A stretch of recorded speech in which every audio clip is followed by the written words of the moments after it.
মানুষ পারে না এমন কোনো কাজ নেই। ইচ্ছে শক্তি আর জেদ থাকলে মানুষ সব কিছু করতে পারে।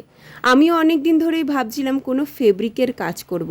কিন্তু আমি তো কখনো রং তুলি ধরিনি আর কখনো আঁকাও শিখিনি, তাই একটু ভয় ছিল। তো প্রথমবারের মতো হাতে রং তুলি নিয়ে এই হালকা গোলাপি রঙের ব্লাউজটা ডিজাইন করতে বসলাম। যেহেতু ব্লাউজের রং হালকা গোলাপি, তাই এই ডার্ক গ্রিন কালারটাই আমি চুজ করলাম। তারপর অনলাইন থেকে হালকার উপরে ডিজাইন চুজ করে একটু নিজের মতো করে করার চেষ্টা করলাম, যাতে ঘেটে না যায়। প্রথমে আমি স্কেচ দিয়ে এঁকে নিয়েছি ডিজাইন, তারপরে আমি রং আর তুলি দিয়ে পুরোটা কমপ্লিট করেছি। ডিপ গ্রিনের ওপর যাতে একটু হাইলাইট হয়, এই জন্য আমি সোনালি কালারটা এখানে ব্যবহার করেছি। তো আমি পুরো ব্লাউজটাই করিনি, ব্লাউজের নিচে, পিঠে আর হাতের দিকটা করেছি।